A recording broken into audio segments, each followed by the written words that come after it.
તો મિત્રો અમે હાલ ઉપરથી આવી ગયા સંતપુર મહાકાળી माता મંદિરના દર્શન કરી નીચે આવ્યા અને નીચે स्वयंभू हनुमान दादा નું મંદિર આવેલું છે તો આપણે એના વિશે જાણીએ તો આપ થોડા इस मंदिर के बारे में बताओ। जब ये आश्रम बना रहे थे नर्मदापुरी जी का ये आश्रम जो जगह गांव ने छोड़ी थी तो यहाँ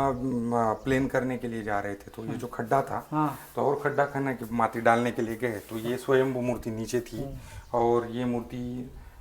जैसे कि वैसे आई थी। ये अब ऐसे लगता है हमें जब ये गड़ी बनी ऊपर की तो उस जमाने से बनी हुई वो होगी और नीचे धस गई होगी और उसके ऊपर सारे पत्थर चले गए होंगे, मिट्टी चली गई होगी तो वो नीचे से स्वयंभू मंदिर तो फिर इसका मंदिर का स्थापना किया और बाद में फिर आश्रम की निर्माण हुआ। तो मित्रों આપણે બતાવ્યું એ પ્રમાણે જ્યારે ખોદકામ કરતા છે જમીનને સમતલ કરતા ત્યારે ખોદકામ વખતે આ મૂર્તિ મળેલી છે અને એ મૂર્તિ વર્ષો પહેલાની છે કે કઈ રીતે છે એ જોવાનું થાય છે અને હાલ અહીંયા કહેવામાં આવે છે કે આ સ્વયંભૂ રીતે એ સમયની મૂર્તિ છે। स्वयंभू से और जो मानता होती है उसके लिए जागरूक भी है ये बहुत ज्यादा। તો એમને એવું કીધું કે તમે કોઈ પણ જગ્યાએ પોતાની મનોકામના માટે અહીં પ્રાર્થના કરો હનુમાન દાદાને તો તમારી એ મનોકામના અવશ્ય હનુમાન દાદા પૂરી કરે છે।